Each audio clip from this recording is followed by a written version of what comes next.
nyingi zaali oli fala wange kati nze neguwo kati gwoba fala wange ngenda gimala nti ate nze sonze njagazaaki bw'oba ogimala gimale ate mbasizzeeyo ka ngenda bijjako ebyuma nze ne bw'ojjako ebyuma abatulaba bw'obojjeeko nze oba tonzigyeko fala wange kimenyewo siri fala anti fala tukimanyi fala kitegeeza katuyagala kiggwe nkuyite ki kale badde wange ate ompita bya badde kale ewa kiri badde ate sokusoko kunnyonnyole fala kati fala bakijja mu linnya falasiko kati nze falasiko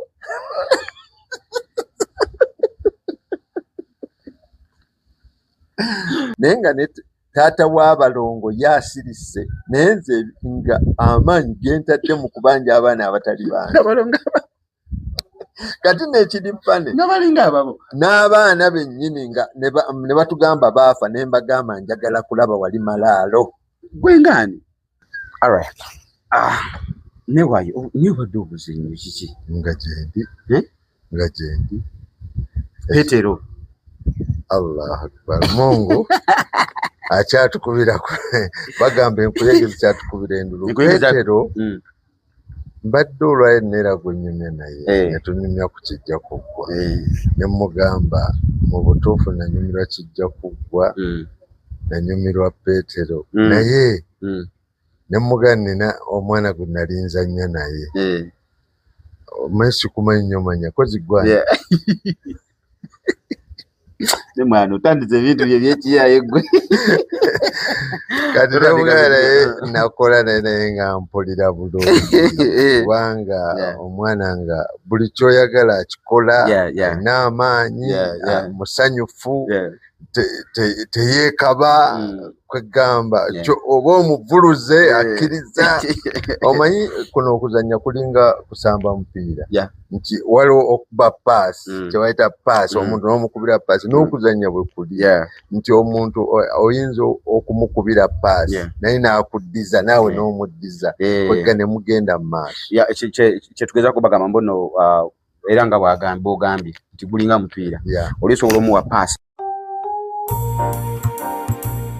Onoonya ttaka, nnyumba ya kugula oba oyagala kugobera ku byapa byo. Brand Pro Property Services ku MT Building mu maaso ga Mugulu Empire Zana. Bano beesoboddeyo kugonjoolera ensonga ezo. Obukugu n'obwesimbu bye bikulembera ku Brand Pro Property Services Limited abasangibwa ku MT Building mu maaso ga Mugulu Empire Zana. Tebakomye ku kuteekerateekera ggwanga nga bayita mu kisaawe kya Real Estate. Kinajjukirwa nti omwaka 2024 Brand Pro Property Services Limited yakiikirira Uganda mu summit y'aba Real Estate eyateekebwateekebwa Dar es Salaam mu ggwanga lya Tanzania. Muno mwalimu okusala entotto okulaba buti eggwanga bulirina okuteekebwateekebwa munda mu bibuga ne mu masoso g'ebyalo okubituusa ku mutendera gw'ensi yonna. Ensonga ezogeza abangi obwama ensangi zino eza Airbnb, Brand Pro Property Services bazikutteka nabwala. Mu buufu buno omwana omuwala atwalibwa mu nnyumba erimu buli kalonda yenna n'alowooza nti yabba baabuwe ng'ali mu kipangisa ekiggwako mu nnaku 3. Osobeddwa ng'oyagala kugobera ku letters of administration, oyagala kukupuntira ttaka lyo kiyite land surveying, weekwate Brand Pro Property Services Limited ku MT Building mu maaso ga Mugulu Empire Zana. Sisinkana Brand Pro Property Services Limited mu nkola eya tekinologiya ng'oyita ku nnamba z'essimu eziwandiikiddwa wansi awo. Kati nkulaze ente y'abato gyetunudde nti n'ebinyonyonto gye bigenda okugwa, ate n'olekerera entujjozi n'entoli nga mafulungu. Nga mbi naye n'agitetenkanya n'agirecevinga omupiira n'aguteeka ewalungi ate n'omuwa paasi ennungi n'agyonoona, so byonna biri vice versa. Nenga, thank you so much guys for watching the channel. My name is Morris Jordan Skawesa, straight at Aromatic Entertainment. As I told you today, they don't do mukishanyo okubeera nga ba legends bano omanyi nabagamba simanyi oba nina kisa kya mukama oba nina blessings kubanga ba legends bano tebatuukikako naye Katonda mpadde ekisa nti buli gwenkubira essimu ne mugamba mbadde nsaba okyaleko ku channel yange aŋŋamba ddi era wa anti ekintu ekyo bakikolerera kati gwe sooka weebaze bakadde bo abakuza oli musajja mwetowaze kati ffe tulina obuzibu twagala nnyo bantu batumanyiira olabanga bino olina agamba nga naye mutuufu kati nga bino ebyabaddewo abantu abaakola edda tebaafunamu ate ekituufu nti abaakola edda tebaafuna naye senga tebaaliwo ate mwabafunyemu temwandibaddewo naye ekintu ekyo nti omuntu bino ebintu nga bw'obiraba buli mulembe guba n'ebyagwo ate naffe we twabirira ab'amaanyi era naffe twali tuli b'amaanyi kati nammwe muli b'amaanyi olwaleero lwakuba ffe twaliwo n'olwe tumulina otuwa ekitiibwa nti gwe musingi gwammwe sawa zino kwe tuyimiridde senga tetwabikolerera olumu nali ng'omugenzi Kataafu najja kati nga waliwo abasirikale ab'amagye bagaana buli omu okuyingira kati mwannyinaze Sophie Gombya mukyala Gombya yannengerera eri nga banti n'agamba mmwe mumanyi gwe mukola oyo mumanyi gwe mukwatako bano abasajja bebakoledde kino ekintu bebakoledde ati mumuveeko banne mufune abantu ababeerawo abamanyi bano so abantu abatumanyi abatuwa ekitiibwa ffe tubatuusizza ku bino mmwe kati ebibala bimuli tuliko sawa olaba we twatandika nze we natandika okubeera mu kati TV yali emu Radio Uganda TV bagiyita batya eno UTV si Radio Uganda niyo wayi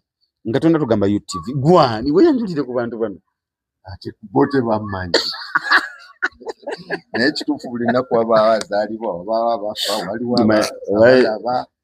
amannya Swahili nabuuza mwami Misaki demubuuza naye lwaki omukozi wa TV abeera ku TV buli lunaku naye buli lwajja abatandika program n'agamba nze gundi ne gundi n'aŋŋamba nti buli lunaku oluyitawo TV eyo efuna abagiraba abapya kati baba tebamanyi gwani introducinga ate n'ekirala ekyo kimu ku publicity nti publicity olaba waliwo omuntu atamanyi MTN ate waliwo atamanyi Coca-Cola ne waliwo abasinga okulanga kati gwe buli lwojja olina okulanga ekintu ekyo kati naawe okweyogerako oba kiringa era okwera nti ono abadde takumanyi wali abantu bangi batulaba era batumanyi nga batulabye naye tebamanyi mannya ga tebamanyi gye tuzaalibwa kati gwani taata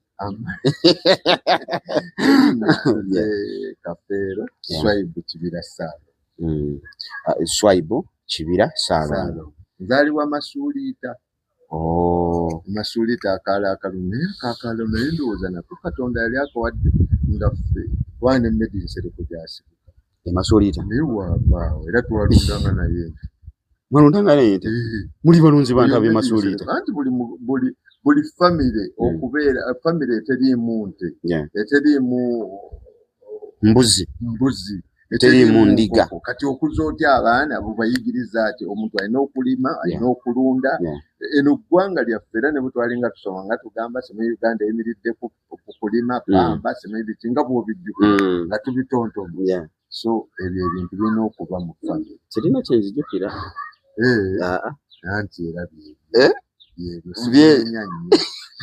totandika naye nga gye banzaala era gye nava. Alright, I'm so happy ndi musanyufu nnyo olunaku olwaleero okubeera nga nkyazizza the legendary ate nga era ndi wamukisa okuzannyako n'abantu ab'enkizo. Mwami Swaibu azannyeko firimu nnyingi mu Uganda mumumanyi azannye firimu mpitirivu nnyo. Olunaku olwaleero nga bwe nzija mbakyaza ne batugambamuko omanyi film industry oba industries zino buli emu erina gyetandikira kati music industry yatandikira eridda kuba Paulo Kafeero ba Eddie Wamala siwe yatandikira Eddie Wamala naye toleeta Kafeero Paulo Eddie Wamala waliwo Badani Mugula waliwo ba Sega Mwenge waliwo ono omwami yimba bandi mugenzi naye bangi kati generation yaba Kafeero n'eryokejja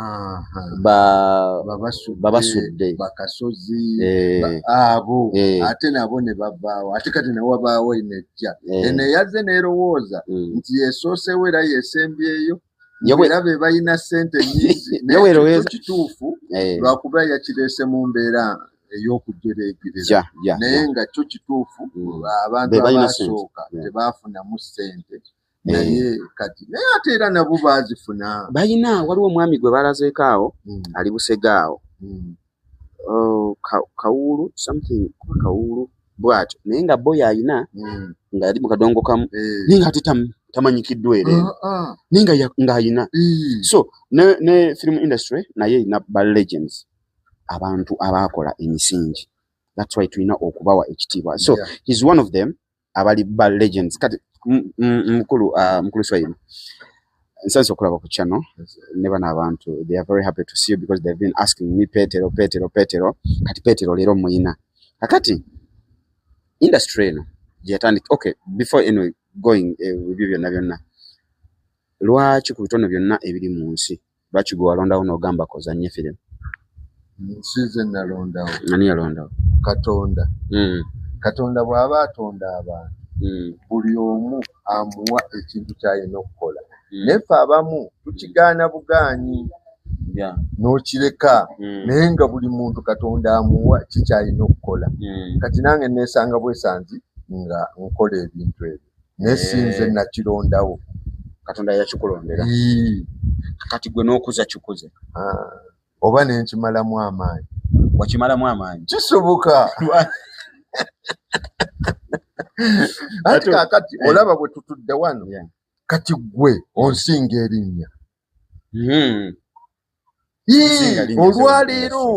olwaleero kati nentambula naawe bayinza okusooka okukubira gwe ejjambo naye ng'ate kati nze kitegeeza nti nze lwaki tugenda ffe ne tubanga abawummudde ne tugamba tukuze tubirekera abalala so yensonga lwaki nkugambye nti olumu tubireka ne tubeera nga ffe tubyonoonye naye nga otherwise twandibadde tubeera abantu ab'amaanyi essebo naye ate nga tugenda mu byonna tusooke twebaza abatulaba abatuwagidde abatwagadde wakankubula eno industry yaffe ekisookera ddala mbulyanga mu abaana abato muleme kulowooza nti mujja kufunamu ssente zokka naye okumanyika okufuna emikwano okwagalibwa abantu tosobola gwe ne bw'oba nga oli wasoma ne bw'oba okola biki tosobola kunsooka wantu kumpa mazzi kituufu okiraba kati ebintu ekyo mukikuume ekyokubiri ekintu kino mukiwa ekitiibwa ekisinga otumalamu amaanyi netukuba tubiveeko bifuula bya kiyaaye muyisewo nnyo ekintu kino ffe twali artist ffe batusomesanga art nga batu artist abeera mutonzi artist abeera mutonzi kubanga ogenda n'okuliyetingawo story n'okola ekintu omuntu omulala kyabadde tasuubira kyabadde tamanyi ate n'okimusomesa ate ekintu kyennyini kyakola ye naye nga takimanyi so tuli batonzi tulina okwewa ekitiibwa ekyo kintu kikulu nnyo mu industry naye industry yaffe mwagala gitta lwa mpisa muddeemu empisa muwa abantu abakulu ekitiibwa osanga abaana ku zino social media zaafuuse bizibu bavuma buvumi bakola biki boogera ebitasaana bubika bubisi bantu bw'okola erinnya era kyobalaba nze oli bwampita serebu siitaba nze siri serebu toli serebu serebu ye muntu akeera ku nkya n'agamba kati ndala kubeera serebu naye n'ajjamu engoye ne yeeyambula ne yeekola ebintu awo ne bamulaba oyo ye serebu naye kati goli ki ffe tubeera basita y'omwana kuva leero ndi sita I'm not a city celebrity. Bw'obeera serebu ky'ekintu ky'okulyetingawo n'okola effujjo n'okola ki buli omu n'akulaba n'akwogerako n'akulaba mu kaseera ako era kimala ne kiggwa obwa serebu buggwawo n'obwa sita tebuggwawo obwa serebu buggwawo naye obwa sita tebuggwawo sita asigala sita n'olwekyo temweyita nnyo baserebu era kyobula nti osanga abantu abanyoonya obwa serebu abanyoonya erinnya abanyoonya amawulire abanyoonya oluyimirawo ne beekuba ebikonde pupupu abantu babalabe babateeke mu kamera artist si bwe tulina okubeera so ekitegeeza celebrity kintu si kigazi kintu kikoma kumpi kyandibadde kigazi naye engeri gye mwakitegeeramu ne mukikozesa bubi okukifuna. Yes. Yo katula mwana mbale njagala kubuuzaayo. Mbuuza. Kapicha ki ke wasookera ddala okukalayisa? Naye ebimu sikyazijjukira naye kati okugamba nti ddala firimu nasookera ndowooza mu Batabangufu tetwazanyanga ne Katolo bwange. Bwe nkubuuza mu Lunyanyimbe nzinziramu mu Lunyanyimbe tonziramu eno mu sayidi eno ate awo bono oba oli mukundabisa naawe. Mu Lunyanyimbe bibiki nze siri muzungu tontwala mu Lunyanyimbe. Njagala era nze emizannyo gyonna gye nzanye temuli gwa Luzungu. Nkubuuziza mu karakita ya Petero. Okimanyi oba ndabisiza kati. Nedda kati boluleeta. Wabudde badde ontabbira ekyali wange negula nenkunegula. Kati oyagala ki story? Njagala kapicha kali kewasooka okunegula. Kewasooka otulamu mu kamera ne bakulabisa. Anti keeko kapicha bakayita Batabangufu. Batabangufu no wazannyanga naye nkyabijjukira. Sisobola sijjukira naye nali mwami nga nina mukyala wange. Nalina muganda wange ne bamusiba story bweto bwe yali. Kati bwe bamusiba mukyala we nga talina buyambi ne muyambanga ate n'afuuka mukyala wange ne muzaalamu n'omwana. Kati mukulu wange agenda okuva mu kkomera nga waliwo story. Wanegula demu wa brother mutegula.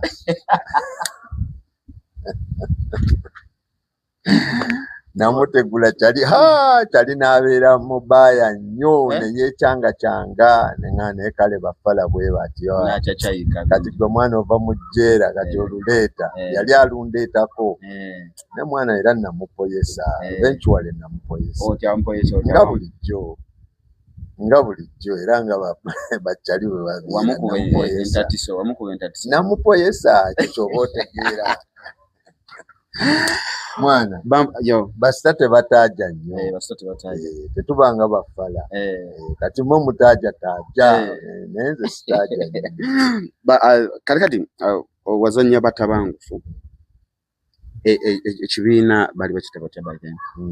Ekyo yali Diamond December eya Katolo bwange. Ekitegeeza wakolako ne Katolo bwange? Nnyo. Nze okutandika okuzannya natandikira mu Negro Angels bamalayika. Naye omuzannyo gwe nasinga okuzannya ennyo Gampisi nali nzannyanga Seeka. Abantu bantegeera nnyo mu Gampisi. Twazannya Gampisi ne tugutambuza Uganda kumpi yonna. Buli we bamanyi Oluganda twaguzannyawo n'olwekyo nentambula nnyo. Olwo oli naani ebiseera ebyo? Nali n'omwami bamuyita Godfrey Kijambo Saalongo n'omukulu Semaala. Omanyi gye baliko kati bonna weebali. Saalongo akola mu musajja wa printing ab'empapula abo omusajja bye yasoma. Mukulu Semaala naye waali bangi. Kati waliwo n'ono omwami gwe bayita Ibrahim Sematimba. So ku media yeeyita Kagatto. Omukulu Kagatto. Muzeeyi Kagatto. Onatera okola interview ne Bazubeda. Kati oyo nfanfe wange. Chapiri wange no. Era nga bwe tutyo bwe tutambula. Naye omuzannyo Gampisi gwali gw'amaanyi nnyo. Kati bwe twapoyesaamuko ate awo Katolo bwama najja n'anfata. Ne tubeera baakabi nnyo mu Diamond. Nabeera wakabi nnyo mu Diamond. So kati omwazanyira Gampisi mwekuŋŋaanya edda nawe wali bagiyita the Negro Angels bamalayika. Mwali wamu mu kibiina the Negro Angels bamalayika. Lwaki mweyita banigro? Aba banigro sibe bano aba Black Americans.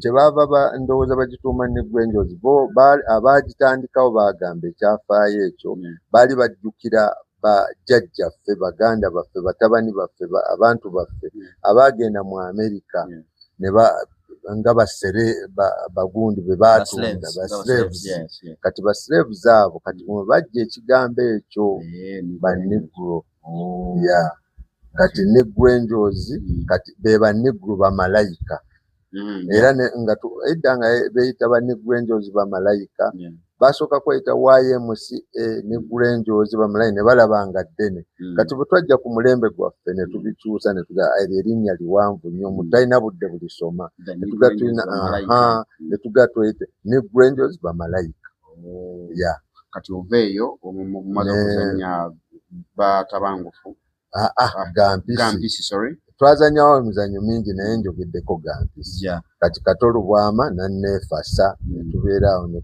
kakati akwefasa atya kusangawa yali amanyi yali akumanyi ng'omuntu kati nantabbira mwana ajja tukole fembi mwana kati lwaki wefiisafiisa ebyekifala ate ng'oli wakabi gayino yali ammatira netubeera nga tukolera ddala kati yekyali naye yali wakabi nnyo era mu Uganda tewaliwo omuntu yayagala ati nga Kato Mungu amusaasire taliyo kubanga Kato talina kintu kye yakolereranga takitaddemu ati ng'atunda buli kyayina ateeke mu ati abeerewo era omusajja oyo Mungu amusaasire era bannayuganda mbakubira omulanga oyo musajja tumuwenga nnyo ekitiibwa industry yaffe yagiwa ekitiibwa yagyagala nnyo n'atuuka n'okuzimba Royal Theatre era ye musajja omu n'azimba ye ekirooto kye kyali kyakukolerera ati naye bano abasigadde bakolanga nga bo baagala bo kubeera bulungi naye Katolu Bwama yali ayagala kitiibwa kya ati kisigalewo era yasafalinga nnyo nnyo Kato yandibadde Mungu amututte nga mugagga nnyo naye teyeyagalizanga yali ayagala ati naye gwakolerera ati industry ebeerewo kati awo bwe nali nkyali ne Katolu Bwama kati we twakwataganira n'omukulu Sir Ahmed Lubo Malik yanjagala nnyo n'abeera mukwano gwange era oyo gayinze kyali wange mwana kyali wange ate nze muwa respect mwana era kazede wange kuwa respect nze ndi musajja mukulu naye ampa ekitiibwa ayina ekintu ekyo Katonda yamuwa ekitone ky'okuwa abantu ekitiibwa ate ye musajja ye artist gwotosobola kusanga mu public nga yeekola bino byenkugambye oyo abo be artist abalungi abatuufu era abantu kati nga tetunaba kutuuka ku omukulu Sir Ahmed Lubo tugenda kumwogerako mu maaso awo atuddeyoko wali emabega katono nnyo ku omukulu Katolu Bwama omugenzi kati Katolu Bwama moment omanyi mukulu Katolu Bwama oba omugenzi Katolu Bwama yalinamu ku ffujjo eddungi se ffujjo ebbi moment ki gy'ojjukira n'omugenzi Katolu Bwama gye mwali mubaddeko n'ogamba ne bano ekino ekisajja twalina moment eno we were really friends twali bamukwanirya ddala kati Katolu Bwama moment gye nsobola okujjukira lunaku lumu twazanya akazanyo nga kali comedy nga kali yakaita Dr. Zunga akantu ako twakakola nnyo kakati twali tuzanya nga tukola Dr. Zunga kati waliwo ne Waiswa Kasada so yali akola ku Radio Simba simanyi kati ennaku zino yali akola ku Radio Simba yali akola oba ku beat neerabidde mu radio gye yali akola gye yabadde akolamu naye si Radio Simba mukulu Kasada oyo be baabeeranga ne Nadduli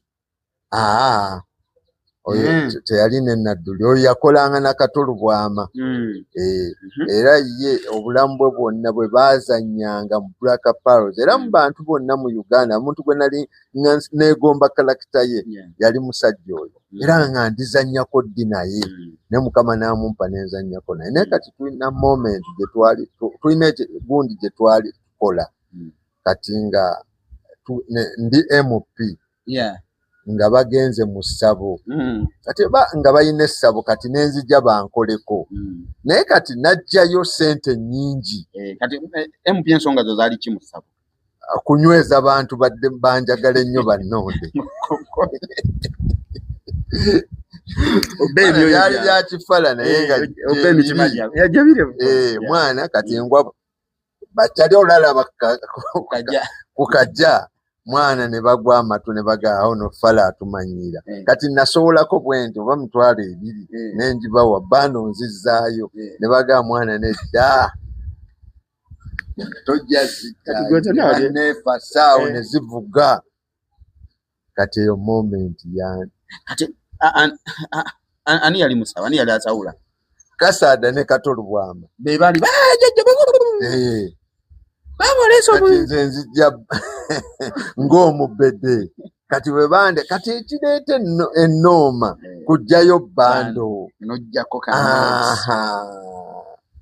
nenjako kayala ne bagana edda kati eyo moment alright tukyalina omwami Swaibu Kafeero Ssaalongo okyali ku Multigeran's Cape Media nyongera okukujukiza nti no show eno ewagudde bannaffe aba Mama Interior balina beddings ennungi gendayo berenga ofuna kabedi kava akalungi kanet akalungi basangibwa bali ku Arua Park osobola okugenda ate nobakwate n'enamba zaabwe obedda ziyitakawo ku screen osobola okubeera nga obakubirako tuwagudde aba Morris Fashions balina engatto kuva ku ngatto y'abaana abato paka ku ngatto z'abantu abakulu so jangu oberenga wefunira akagatto ez'essomero canvas and everything tuwagudde bannaffe aba legit recruitment agents abo bo batwala abantu bweru egwe wenanga olina mutabani muwalawo mugandawo Kampala biganya bigezezzaako biganya byekutte jangu mu legit tuberenga tetukutwala ebweru wefunire ku center ate nga tulinawo ne offer ku Monday eno yennyini olunaku olw'enkya tulina offer 1 million recruitment osasula miliyoni emu yokka just jangu na passport yo ne miliyoni egi ogisasule tukole registration tukutwale bweru ogenda okole ove mu mbeera embi why not legit wetuli just ne miliyoni emu egi nga yegendera bweru nga akola sente agenda Abu Dhabi nga agenda Dubai nga agenda Qatar ne mwebale kuba na mutima mugabi ekyo abakulu bakisazeewo nti bali mu kuddiza ku community kuba community etuwagidde okuddiza si kyangu abantu bawana ekisinga tebeerabira mangu ate balina mutima mugabi era abalina omutima omugabi ate Katonda ye yagamba bw'ofuna gaba ate ye Katonda yagamba nti omukono gwo ogwa ddyo gwajjula tegusobola kkalira kati gwe bw'ogaba ate Katonda n'omusaba ate akwongera naye wano abantu bawano tebakimanyi nnyo era mmwe bagiyita legit ebigambo manyi ebyo byolulimi bimpisa bubisi byagala byesibako alright Ssaalongo Swaibu Kafeero tuddayoko emabega wali kakati kati oveeyo yonna ojja mu generation eno osangamu abasajja osangamu omukulu Saawa Medulubowa otandikamu manya ddi okutandika omulaba nasookera mu nga bazannya oba abakyala baagala ki waliwo firimu gye bazannyawo ya Zubairi mwentandikira omumanyira bakyala baagala ki ne Zubairi bakyala baagala ki yasooka Zubairi naye sijjukira oba bakyala baagala ki yalimu mwali okay kati okumulaba ne mukakasa mu Zubairi kati ne bajja kati fwe twali ku Royal Theatre ne bajja okukola ku Royal Theatre omuzannyo gwa Zubairi balina omuzannyo omulala gwe basooka okujja okukola kati bwe baamala ne tukola joint cast yes mwabaani n'abaromatic aba Diamond Ensemble n'aromatic nemukola joint cast netuzannyo ekyali awo pologoma 2 kati Mwami Lubowa ne mwagala nnyo naye nanjagala nnyo kati awo twatandikira ne tubeera ba mukwano nampita ne tugenda ne tuzannya ebugerere ne tukola biki tukoze ebintu bingi n'omukulu oyo ate mu mukwano nga bw'omulaba musajja mukakka musajja ye muntu ayagala okubeerawo ng'asirise talina buzibu nabwo naye yampitanga n'aŋŋamba Swaiba oli wa jangu wano ne nnyenda waali naye ng'awantu waabeera tolowooza nti byakaakati kuva ddayo ng'abeera mu luumu ye yekka era ky'okola nti omusajja oyo lwaki ayiya nnyo yeewa obudde n'asiriikirira n'asigaza Mukama Katonda we yekka nga bwe boogera naye yekka nga Allah gwe boogera naye n'amwanjagira ndowooza ebizibu bye kyobola musajja wanjawulo wanjawulo twebaza Uganda nina be nawuliddeko nga bagamba nti n'omwami Ahmed Rwowa yeetaaga gavumenti yeetaaga muteekamu ssente n'abeera awo ng'abantu bamusomako endowooza ekyo omukulu Ssegawa yakyogedde kati bw'abanga Ssegawa ayogedde ekintu ng'ekyo olabye ddala ng'omuntu gwe kivuddemu muntu wavunaanyizibwa kyayogera akimanyi musajja ategeera ati tulina okukiwa ekitiibwa naye lwakuba ensi gye tubyogereramu Mukama Katonda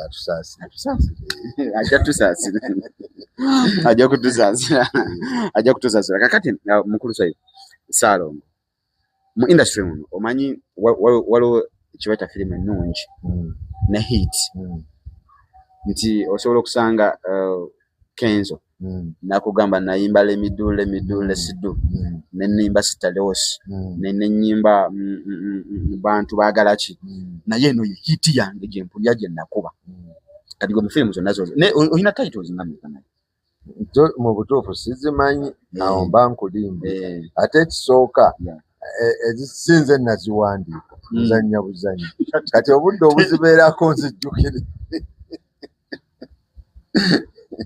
obudde obwo sibulina ekyokubiri kiringa omuntu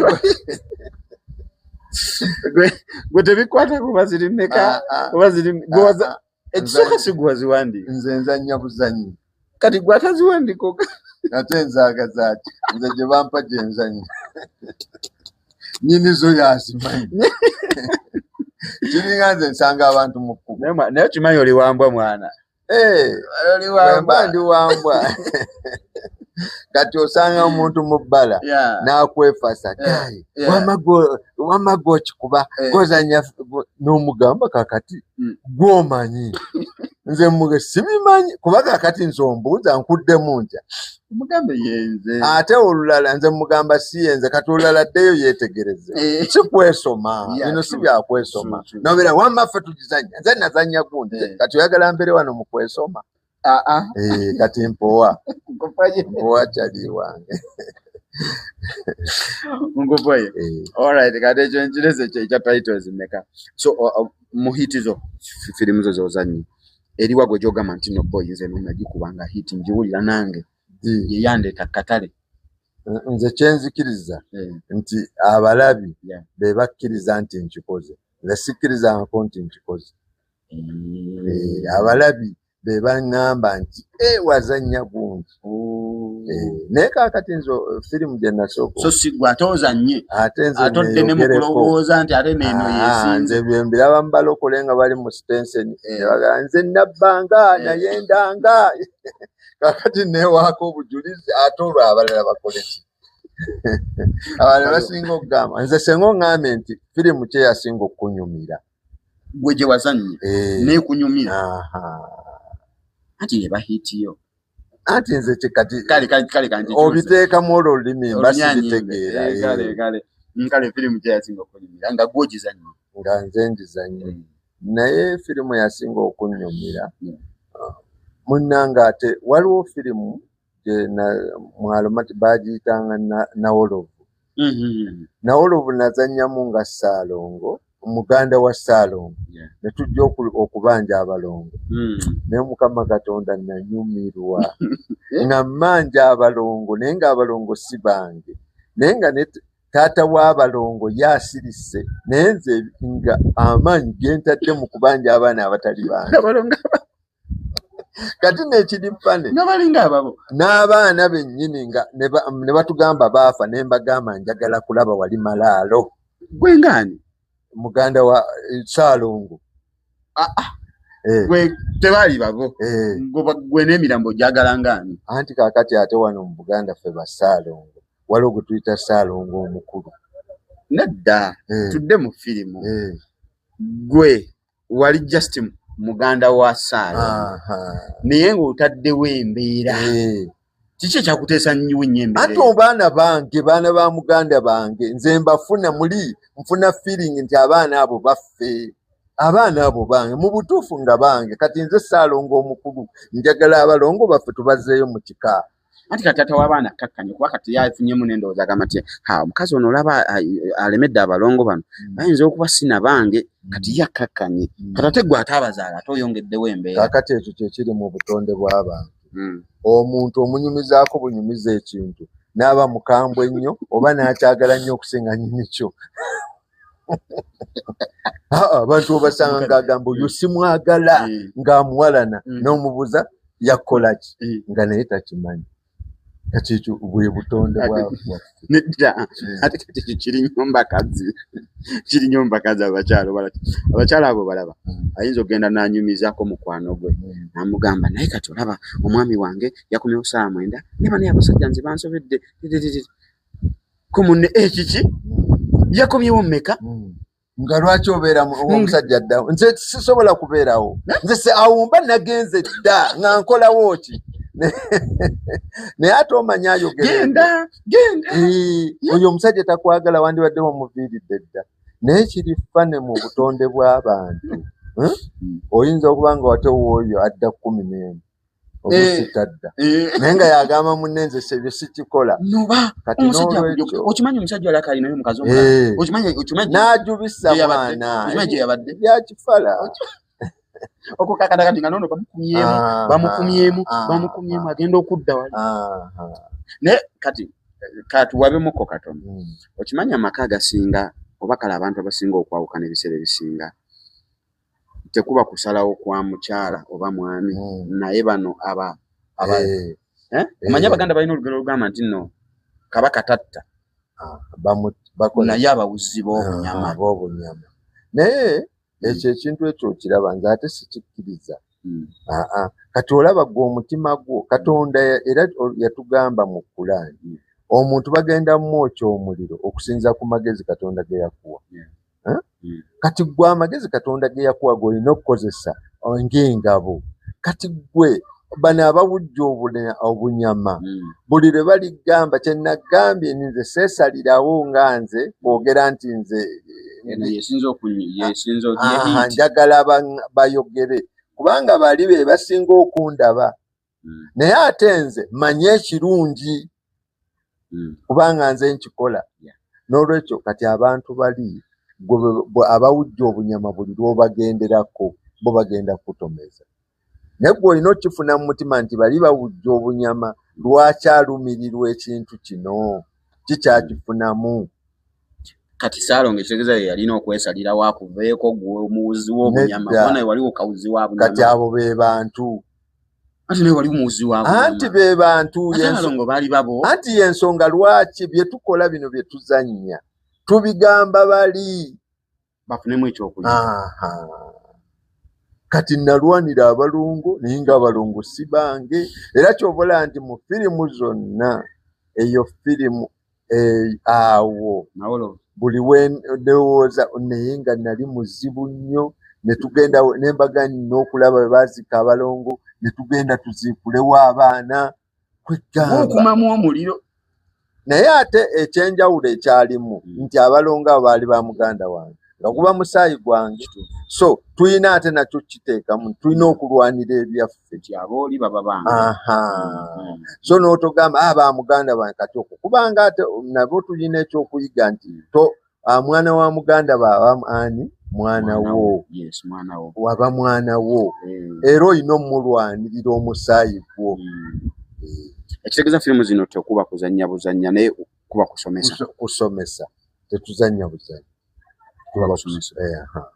era buli lwozannya nga tosomesa era byebyo abantu kyovolaba nti babigana naye kakati ffe tuba tukola ebintu nga tusomesa era buli bye tukola ffe abamu si bye tukola naye tubisomesa abantu abo balina okubikola kuba wabaawo ababikola. Kati tuveeyo oyongerako movies endala awo tumala tujja ku kijja kuggwa Petero. Naye waliwo firimu endala buli wempita bampita Mwami Kalanzi. Ndowooza yali Climax. Nayo Mwalomatiki yaliwo. Yali y'amaanyi. Yali y'amaanyi. Era twagala okubeebaza you guys mwebale ddala nti by the way abantu bano kyembaagalako nti balaba movie no ku YouTube ne ku TV neggwa ne tuteekayo live shows nazo ne bajja ne balaba ne bajjula ekyo kyanjawulo. Abantu abo ndowooza tubakubireko ne mu we appreciate mwebale kwagala romantic mwebale kutwagala mwebale kwagala bye tukola naye era naffe tetwekozaakoza tukola ebintu bye muyina nammwe okulaba ate naffe mutukubireko mu bugala eyo nti abasajja Nsajja bikola. Bikola. Kati n'olwekyo obadde oyogera ku kijja kuggwa. Kijja kuggwa. Petero. And the green. Nagifiiringa. And the green. Abantu be nazannya nabo muli mikwano gyange. Nazannya n'abaana abato naye nga mbawulira. Muli baana bato mbasinga obukulu. Mbasinga obumanyirivu naye nga mbagamba ebintu nga mbawa nammwe ne munnyanukula ne munziriza nga bye munziriza byeyo byennyini ebijja mu bye mbawadde nga bwe twagambye okusooka nti tulinga abasambi b'omupiira naye baana mmwe ababiri era mwali mikwano gyange basewo ne banyaaba batulaba bye twazannyanga n'abaana bano ono Gaayo ono n'oli ono Fala wange n'oli Green byali bya ddala ezo feeling zaali ddala oli Fala wange kati nze neguuwo kati oba Fala wange ate nze so nze njagazaaki bw'oba ogimala gimale ate mbasizzeeyo ka nze ne bw'ojjako ebyuma abatulaba bw'obojjeeko nze oba tonzigyeko Fala wange anti Fala tukimanyi Fala kitegeeza kati oyagala kiggwe nkuyite ki kale bade wange ate ompita bya bade kale ewa kiri bade ate sosokusa kunnyonnyole Fala kati Fala bakijja mu linnya Falasiko kati nze Falasiko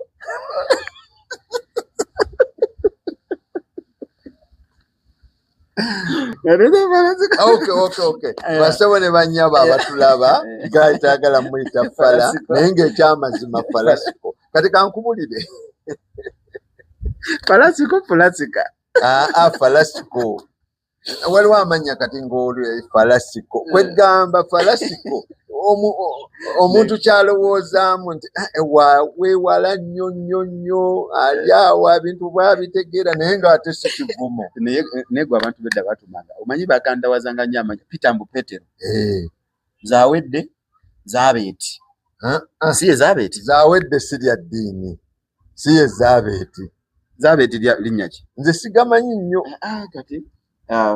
kati nze mu Tereza Teddy Zabeeti oba Mere Maria Maria bwerito bwe liba Agnes bamuyitanga Nyensi Agnes Nyensi naye amannya ago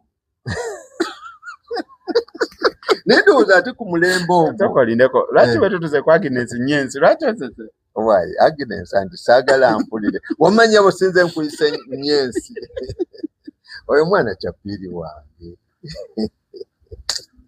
lwaki ondabisa so tutujja ku kijja kuggwa kijja kuggwa oyo kiraka bwe navanga ogenda eggulu gwe ne Green ne Uncle Simon yaliwo.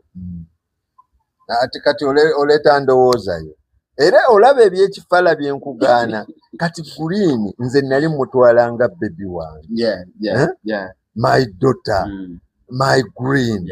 Nali njagala Green. Ate munange si museri mwokka. Ne nga mpulira mwagala. Mwe lwakuba mwefiisa. Ne muli bafala bange mwana. Bategeera bamatira. We understand you. Mu seri ya kijja kubwa. Walaganga nti gwe wali mukozi mu maka. Naye nga buli Andrew yavangawo. N'osigala ne Green. Ng'osigala Green omugumya omugamba tofaayo. Andi agenda kudda. Tofa ne wabagezaako okukyama okufuna akavubuka akalala mugamba nedda. Andi agenda kudda.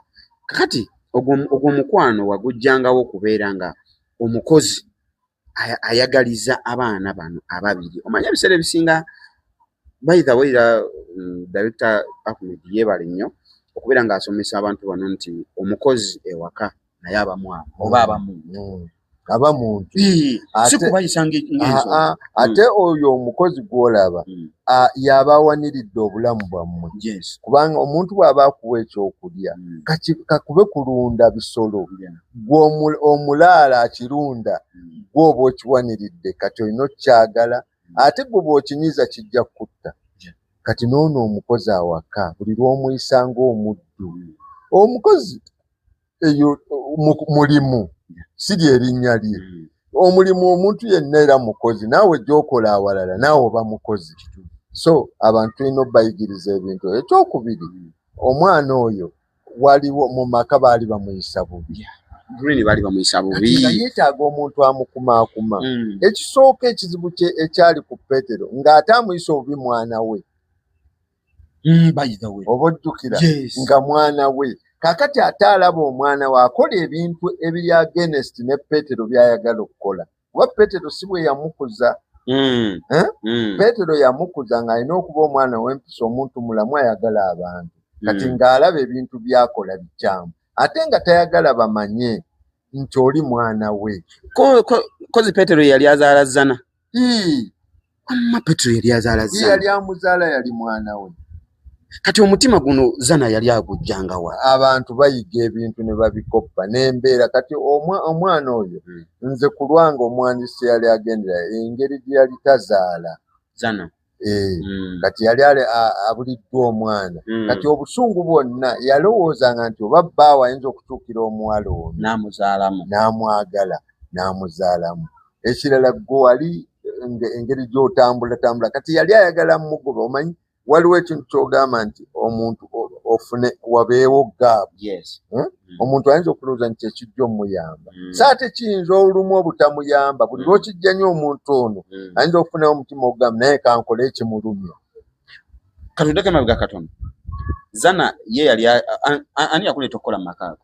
Eyandeeta okukola Simon yakuleeta. Nga Zana tamanyi.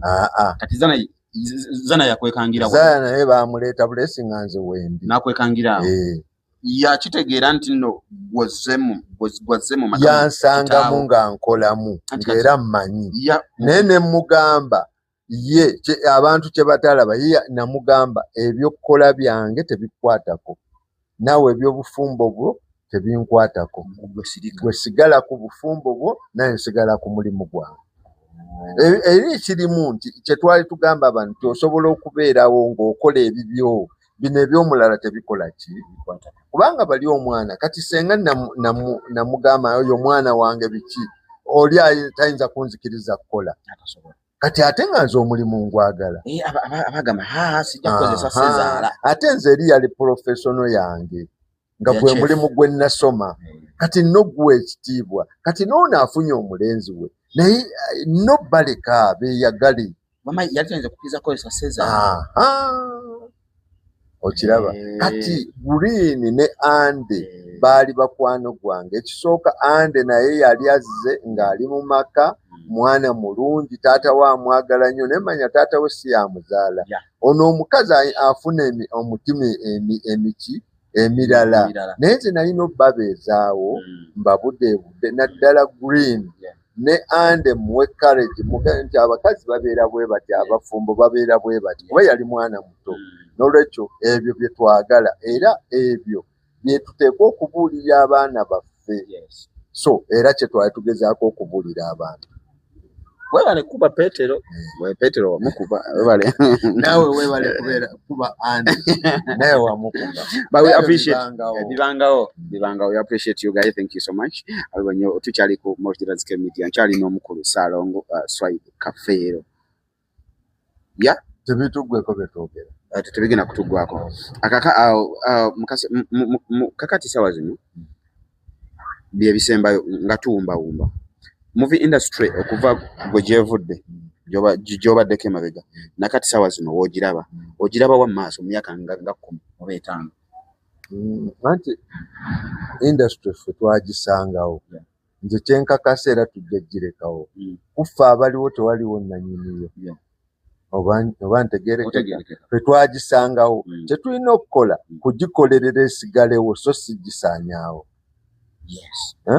naye ne bwe munaakola mutya era ejja kusigalawo kubanga buli kyasa kiba n'ebyakyo kati olaba mwambalanga mweyambudde ani ayambalanga yeyambudde gamba bali bambalanga beyambudde simanyi egyo emyaka gyammwe naye kati ate mmwe mwerabidde naffe nze nali naye nze togenda kwogera bintu bitakwatagana ku show yange soko okimenyewo nze siyambalanga neyambudde kale toyambalanga anti nagambe ffe tuli basomesa ate bwe mba njogera omusomesa njogera jeno tonteekamu okay nkugjeemu naye naawe wejjeemu wasengera wali obyambala wandibadde obyambala kibi nnyo omuntu bw'aba ayogera n'oga bagamba nze lwaki ogamba nti bagamba lwaki akagatoke yambaza kalike tokambala yes kati eno industry yaliwo tetwagisangawo abasajja bakawalya bagikolerera Mungu n'abatwala embeerera n'ebatwala ne n'abo abatwala nabo bagenda so industry n'ebaddewo emyaka gyonna sajja ba Christopher Mukiibi kwegamba ebikyusa industry generation ne environment bebigikyusa so nti osigalanga byokyakola bye baakolanga naye bikyuka mu bukyusi lwa mbeera yansi bweri mu ssaawa eyo okiraba kati ffe twali tuzanya emizannyo gy'oku stage mu theatre olwaleero tukyalina b'okuŋŋaanya obateeke mu theatre balabe obudde tebabuyina bali ku social media era oba nze mpinyiiza oba ozannya olina gy'essimu n'atandika kwega n'olabira ddala nga takuwadde attention nga takubaze mu magezi naye ng'ate gwe mulembe okitegeera so eno industry nze nkukakasa twagisangawo tujja girekawo abaana baffe n'abazzukulu naye embeera ebaawo ku ssaawa eyo yekyusa naye tewali kikyuka nabadde nkubulya ffe ku mulembe we natandikira okutegeera kwa Amini waaliwo baali abavubuka nabo babyambala ebyo nga basika empale yalingako wano ka 007 underpart n'akasika bwati nga ne bakuba ekikalu wano wokka ayambadde bottom empale nene bweti eno wansi bero bottom ekigatto kinene bwekiti kati wali mmwe bipya bye mukola byaliwo edda ne bino buno bwonna obudumu bwe mwambala bwaliwo abasajja bayambalanga bupipe n'engato ez'emimwa egisongodde nga babeerawo mu Suzana Musuzana enaakulabye ne wano mu white simanyi nayiro wano ekatwe kyogamba buno obupanti obuliko 007 bwaliwo nedda kati weebuli waliwo obupanti obuliko nze sikyabwambala nze mpimisa yaadi ekomye eno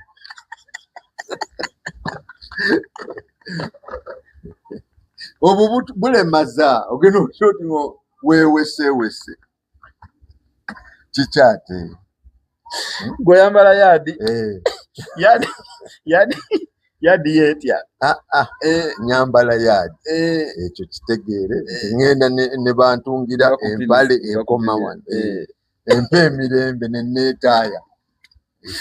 I love this industry. You work as you're smiling. I love it. Thank you so much, guys. Can't wait to do Kawesa.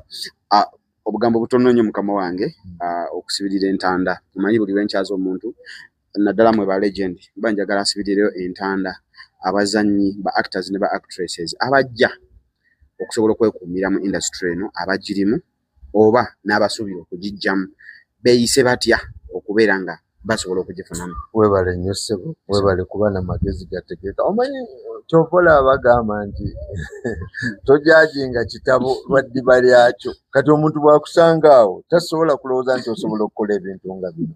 Naye ng'ate oli muntu avunaanyizibwa w'amagezi. Era tusaba Katonda akutukuumire ng'oli w'amagezi.